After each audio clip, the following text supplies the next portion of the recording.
प्रांजल, कल का सवाल सुना दो।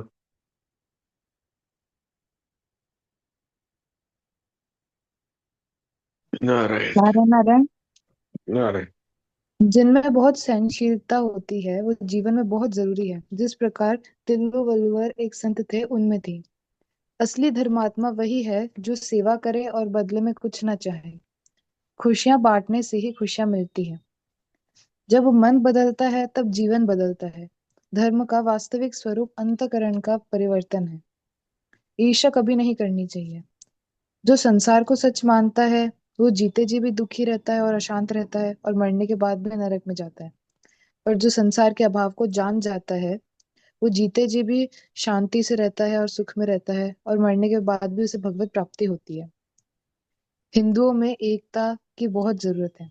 नारायण नारायण नारायण नारायण। नारायण। नारायण। नारायण। तो हम लोग शुद्ध गीता जी के पाठ का अभ्यास करते हैं अभी। और फिर आज शनिवार है तो साधक संजीवनी का दिन है।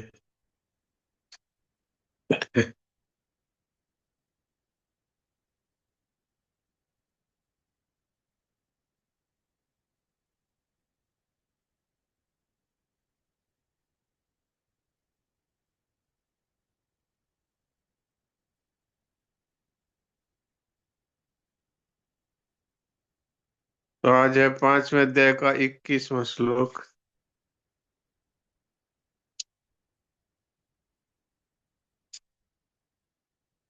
21वां है कि 22वां?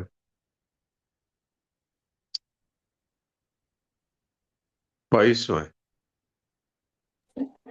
ठीक है। ऐसा। हाँ, 22वां श्लोक है। कुछ बोल रहे हैं क्या? जयेश भाई कुछ बोल रहे हैं? मैं ये कह रहा था जैसा 22वां ही है बराबर। हाँ, 22वां। ये ही संस्पर्श जा भोगा दुःखयो नयेव ते आद्यन्तवन्त कौन्तेय न ते सुरमते बुधः। ये ही संस्पर्श जा भोगा दुःखयो नयेव ते आद्यन्तवन्तः कौन्तेय न ते सुरमते बुधः। क्योंकि हे कुंती नंदन, जो इंद्रियों और विषयों के संयोग से पैदा होने वाले भोग हैं वे आदि अंत वाले और दुख के ही कारण हैं। अतः विवेकशील मनुष्य उनमें रमण नहीं करता। संसार के सभी सुख दुख की अपेक्षा से है, कोई सुख निरंतर नहीं रहता। यदि सांसारिक सुख निरंतर रहता तो वह दुख रूपी हो जाता। कारण कि सांसारिक भोगों में निरंतर सुख देने की शक्ति ही नहीं है। निरंतर सुख देने की शक्ति केवल मोक्ष के अखंड रस में ही है। संसार के प्रत्येक सुख भोग का परिणाम दुख होता है, ये नियम है।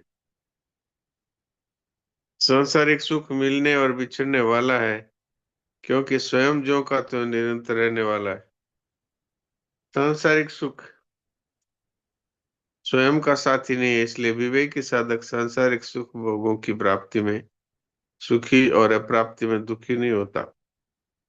सांसारिक सुख भोग से थकावट आती है और पारमार्थिक सुख से विश्राम मिलता है।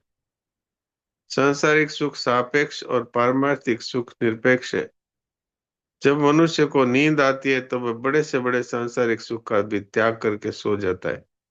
सोने से उसकी थकावट मिटती है, विश्राम मिलता है और ताजगी आती है।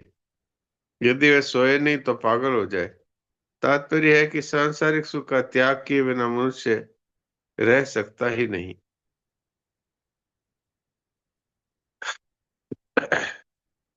अब जिन्होंने हाथ खड़े किए हैं उनको मैं मौका देता हूँ। पिस्ता देवी।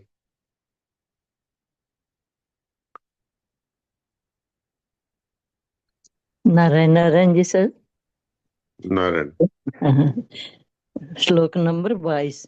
ये ही संस्पर्श जा भोगा दुःखयोनय इव ते आद्यन्तवन्तः कौन्तेय न तेषु रमते बुधः। ठीक है। सुनील दास जी।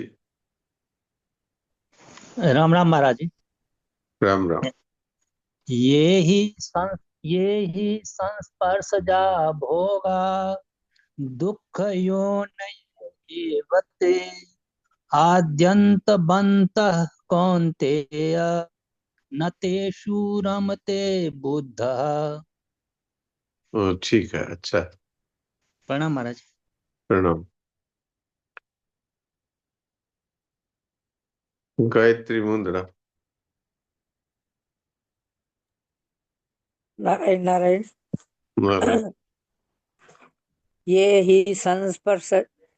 ही संस्पर्शजा भोगा दुख योनय एव ते आद्यन्तवन्तः कौन्तेय न तेषु रमते बुधः। ठीक है। नारायण नारायण। जय श्री कृष्ण। नारायण। ये हि संस्पर्शजा भोगा दुःखयोनय एव ते आद्यन्तवन्तः कौन्तेय न तेषु रमते बुधः। ठीक है, अच्छा। सुलोचना। प्रणाम महाराज जी। प्रणाम। ये ही संस्पर्शजा भोगा दुःख योनय एव ते आद्यन्तवन्तः कौन्तेय न तेषु रमते बुद्धः। ये आधंत नहीं है, ये द है आधा और ये पूरा है। आद्यंतवंत। आद्यंत हाँ, आद्यंत ठीक है। आद्यन्तवन्तः आद है नहीं है, आद्यंत है। आद्यंत। रेखा। राम राम। प्रणाम दीसा। राम राम। ये संस्पर्जा भोगा दुःखयोनय एव ते आद्यन्तवन्तः कौन्तेय न तेषु रमते बुधः। नारायण नारायण। ये ई संस्पर्शजा, ये शह नहीं बोला तुम, संस्पर्शजा बोला। दोबारा बोलो पहली लाइन। ये हि संस्पर्शजा भोगा दुःखयोनय एव ते। हाँ, अब ठीक है। जय श्री खत्री।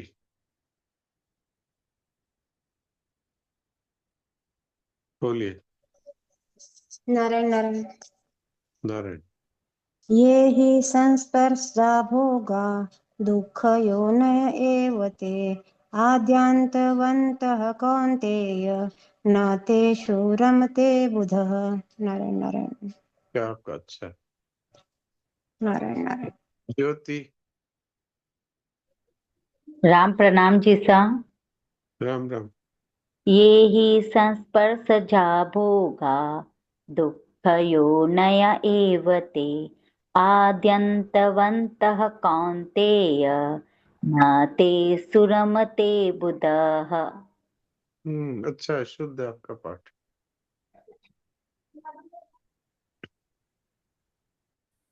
तो अभी देवकी जी आ गए क्या, देखता हूँ। आज उनका पढ़ना है। हाँ देवकी जी। साधक संजीवनी पढ़ दीजिए। कौन सा पेज है, कौन सा श्लोक है? नारायण नारायण नारायण। नारायण।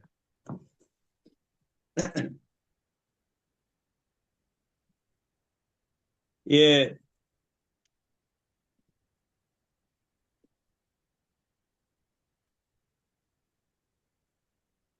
137 पृष्ठ है। ठीक है। उसमें 52वां श्लोक है। हाँ ठीक है, पढ़िए। यदा ते मोह कलिलम बुद्धिर्व्यतित तरिष्यति तदा गंतासि निर्वेदम श्रोतव्य से सुतश्यते। जिस समय तेरी बुद्धि मोह रूपी दलदल को भली भांति चढ़ जाएगी, उस समय तू सुने हुए और सुनने में आने वाले भोगों से वैराग्य को प्राप्त हो जाएगा। हाँ, इसमें 138 पेज के पहला पैराग्राफ, अंतिम पैराग्राफ चल रहा है। हाँ, ठीक है, सुनाइए।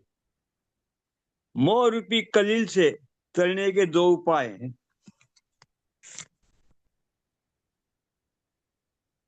विवेक और सेवा। विवेक, जिसका वर्णन दूसरे अध्याय के 11वें से 30वें श्लोक तक हुआ है।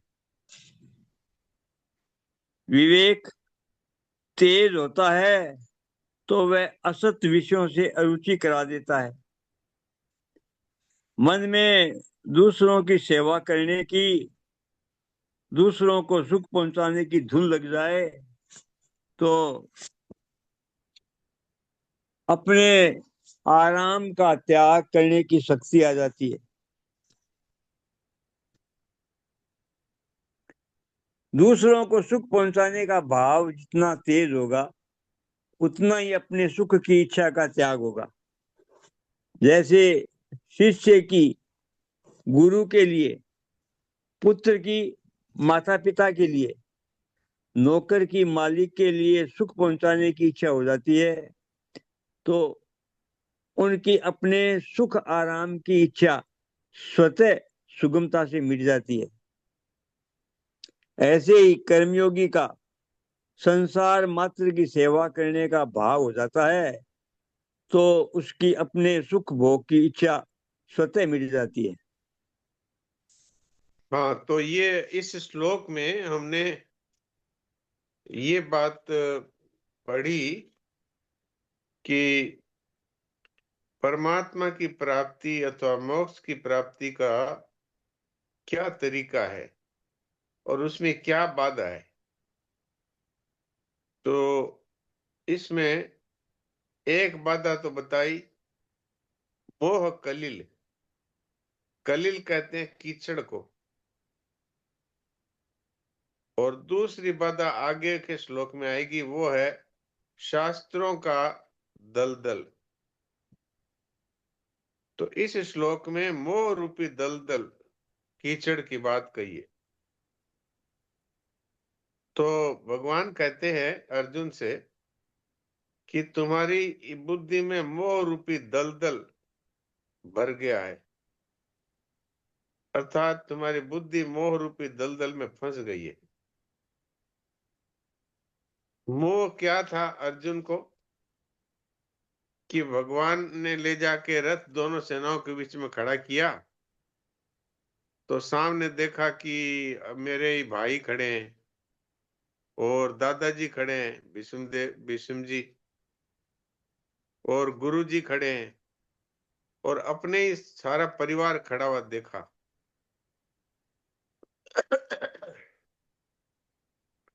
तो उसके मन में ये बात आ गई कि अपने ही परिवार को मारना ये तो ठीक नहीं है।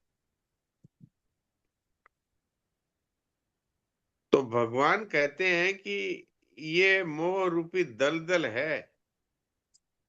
यहाँ पर जब क्षत्रिय के रूप में तू खड़ा है, तो तेरे सामने ये जो शकुनी है, दुर्योधन है, दुशासन है, इत्यादि जो अत्याचारी लोग खड़े हैं, और इन्होंने तुम्हारा जो राज्य छीन लिया कपट पूर्वक, और ये प्रजा को ऐसे अत्याचारी राजाओं के पास में छोड़ना ये ठीक नहीं है। इसीलिए तो तू युद्ध के लिए आकर के खड़ा हुआ है, और अब परिवार को देख करके तेरे मन में ये बात आ गई मैं युद्ध नहीं करूंगा। तो ये मोह रूपी दलदल है। इस मोह रूपी दलदल में जब बुद्धि फंस जाती है तो मनुष्य को कर्तव्य का ज्ञान नहीं रहता। तो इसलिए तुमको अपने कर्तव्य का पालन करना चाहिए। युद्ध से अपने आप को छोड़ करके जाने की बात नहीं सोचनी चाहिए। तुम्हें अपने कर्तव्य का पालन करना चाहिए ममता के कारण से, और कर्तव्य को छोड़ना ये पाप की बात है।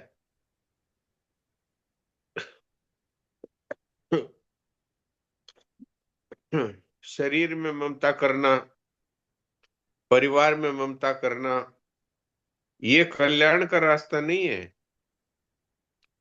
इसको लेकर के, और ये तो मेरा परिवार का सदस्य है इसलिए ये चाहे अत्याचार करता रहे फिर भी उसको माफ कर देना, ये उचित नहीं है। इसलिए जब तक तेरी बुद्धि इस मोह रूपी कीचड़ में फंसी रहेगी तब तक तुम कर्तव्य का पालन नहीं कर पाओगे। तो आज जो हम पढ़ रहे हैं वो है इस मोह रूपी दलदल से निकलने का क्या उपाय है। तो दो उपाय बताए। एक उपाय है विवेक और दूसरा उपाय है सेवा। विवेक का मतलब है कि जड़ और चेतन के बीच में फर्क समझना। जो दूसरे अध्याय के 11वें से 30वें श्लोक तक भगवान ने जो शरीर और शरीरी का वर्णन किया है उसमें बताया है कि ये शरीर तो नित्य ही मरने वाला है, नाश होने वाला है, और जो शरीरी अर्थात आत्मा है वो कभी नहीं मरता। तो अगर तुम ये बात अगर अभी समझ लो कि ये जितने तुम्हारे संबंधी खड़े हैं, परिवार के सदस्य खड़े हैं, इन सब के शरीर तो मरने वाले ही हैं और ये आत्मा है जो कभी नहीं मरने वाला है। तो इसलिए तुम ये मत सोचो कि मैं इनको मार डालूंगा। वास्तव में तुम शरीरों को ही मारते हो और आत्मा कभी मरती नहीं।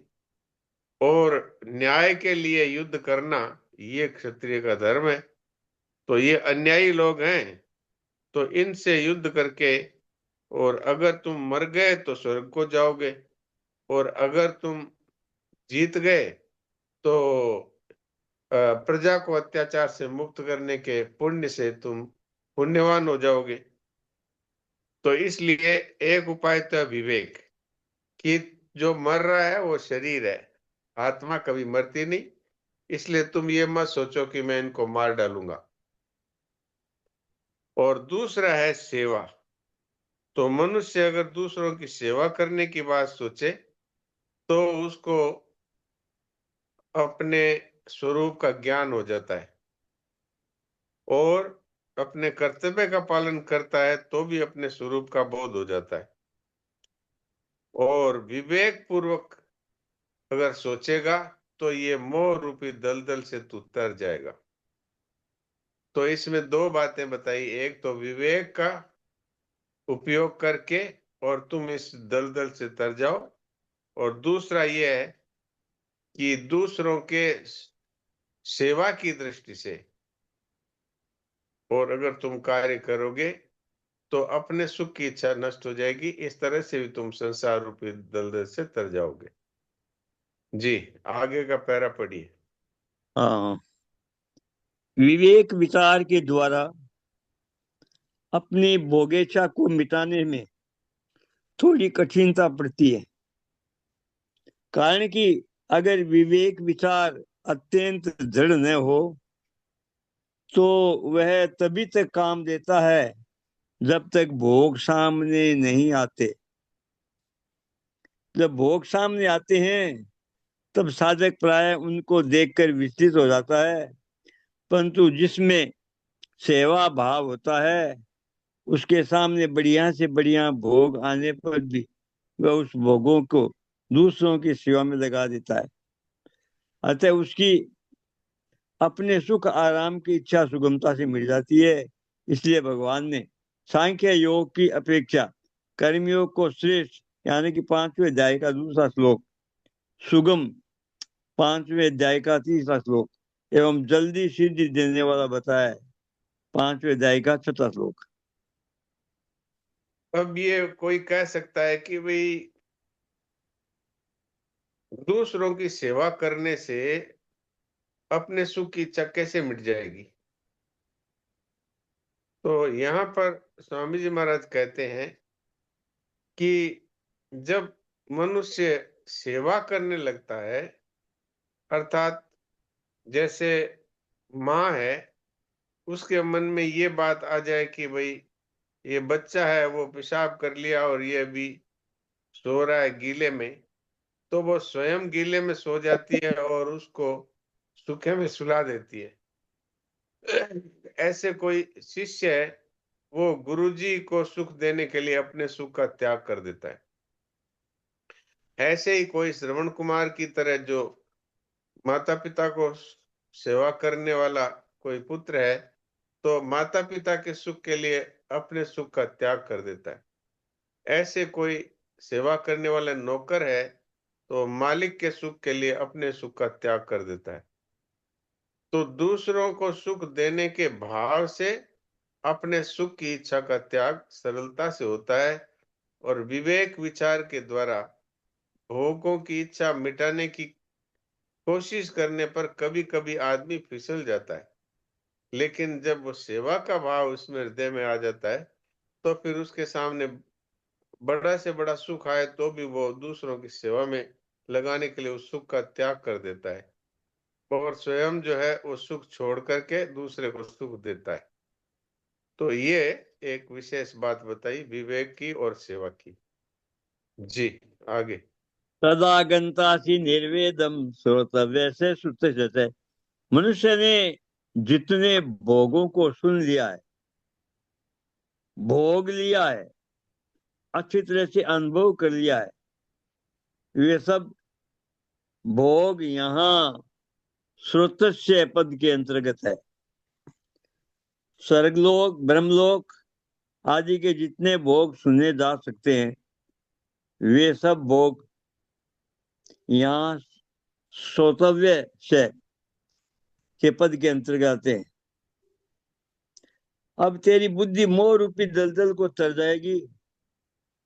जब तेरी बुद्धि मोह रूपी दलदल को तर जाएगी, तब इन श्रुत और श्रुत यानी कि अलौकिक और श्रोतव्य यानी कि पारलौकिक भोगों से, विषयों से तुझे वैराग्य हो जाएगा।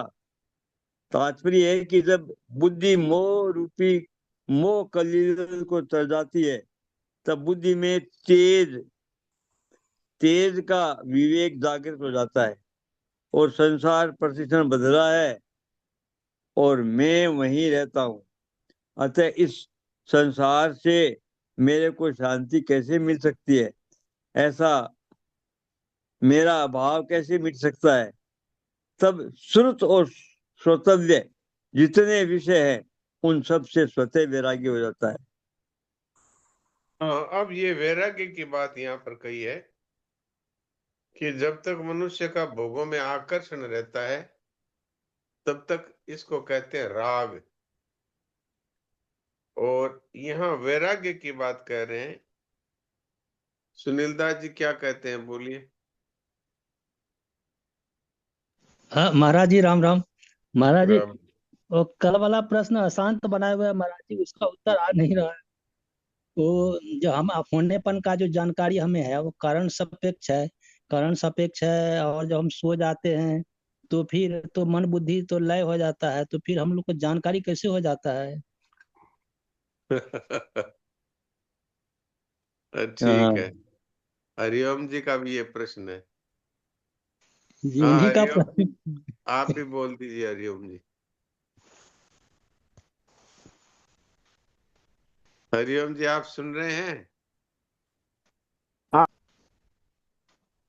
हाँ बोलिए।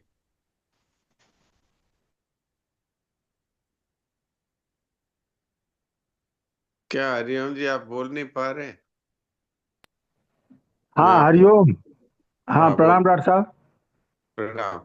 हाँ ये आपका कह रहे थे कि सुनील दास जी का क्या प्रश्न था, थोड़ा सुन सकते हैं क्या? सुनील दास जी आप वाले प्रश्न को कह रहे हैं। हाँ हाँ सुनील दास जी बोलिए।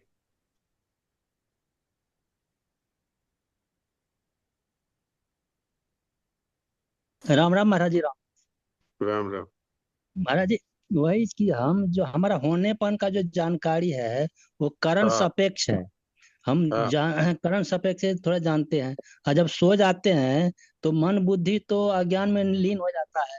तो फिर हाँ। हमको जानकारी कैसे हो जाती है कि हम तो कभी हमारा नाश नहीं हुआ, हम तो हमेशा रहते हैं। ये कौन जान लिया? हाँ अब ठीक है। हाँ, पहली बात डॉक्टर साहब, कल जब ये जिज्ञासा मैं रखा था तो तय हुआ था कि आज 3 बजे यहाँ शुरू होगा साधक संजीवनी में। हाँ लेकिन मैं एक अंदर की बात बताऊं कि हाँ कोई ऐसी शक्ति है जो मुझे एकदम से बंद करा रही थी कि तुम इस सत्र में यहाँ ये बात मत पूछो, 8 बजे रात वाले में ही ये बात रखना। और गंभीर बात है, गंभीरता से बात उठेगी और आत्मसात भी होगी। ये जाहिर सत्संग है, यहाँ हर प्रकार के लोग हैं। तो पता नहीं क्या बात थी, मुझे एकदम खोजा जा रहा था, मुझे सुरेश खोज रहे थे। हाँ, लेकिन फिर भी मैं वो बात रखा नहीं, अंदर से आवाज नहीं थी। हाँ, तो मुझे भी लगा वहां का माहौल उस टाइप का था ही नहीं। नहीं था। और इसमें डॉक्टर साहब एक बात मैं बताऊं, इसमें वयोवृद्ध बच्चे भी शामिल होते हैं, वयोवृद्ध बालक भी हैं, वयोवृद्ध नौजवान भी हैं, और वयोवृद्ध तो हम लोग है ही हैं। ये हमारा अपना विचार समझ में आता है। तो इसलिए मैंने कहा कि हम 8 बजे रात वाले में रखेंगे। अच्छा, दूसरी बात डॉक्टर साहब, हम सोच रहे हैं समय ज्यादा ना जाए, बहुत कीमती है, 2 ही 3 मिनट 4 मिनट रहता है।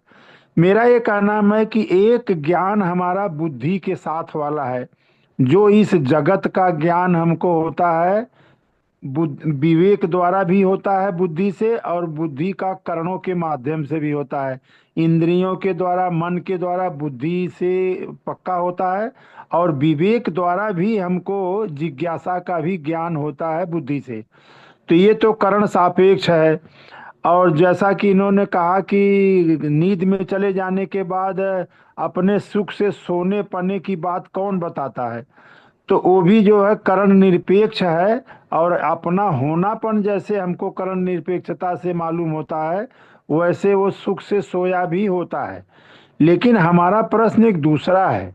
हमारा जी प्रश्न ये है कि हम करण निरपेक्षता वाला जो ज्ञान हमारे पास है, विवेक का कह लीजिए, ज्ञान चक्षु कह लीजिए, या अपने होने पने का कह दीजिए, तो ये तो हमको तीनों स्थिति में मालूम होता है, जागृत में, स्वप्न में, गाढ़ नींद में। लेकिन जो परमात्मा के अंश रूप में हमारा सत चित आनंद जो स्वरूप है, उसमें जो चित स्वरूप है, ज्ञान स्वरूप, उसका स्वरूप इससे अलग किस प्रकार का है?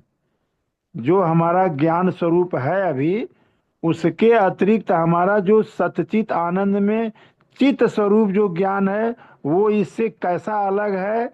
और वो कभी मिटता नहीं है, वही परमात्मा का भी सच्चित आनंद है। कुछ बात क्लियर हो पाई डॉक्टर साहब? हाँ, मैं थोड़ा बहुत समझ पाया, वैसे बता देता हूँ। अच्छा। देखिए, जो ये होनेपन का ज्ञान है यही चेतन है, हाँ बिल्कुल। इससे अलग कोई चेतन नहीं है।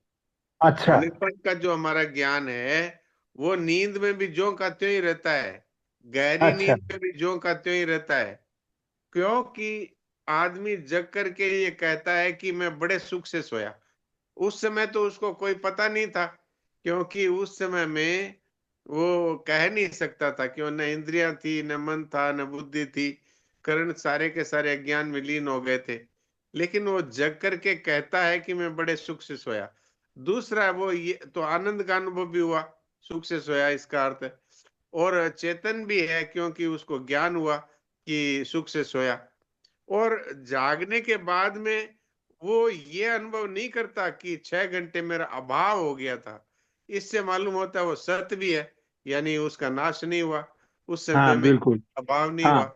तो सत्य तो हो गया कि वो जागने के बाद कहता है कि मैं उस समय में भी था, मतलब अभाव नहीं हुआ, ये तो सत्य हो गया।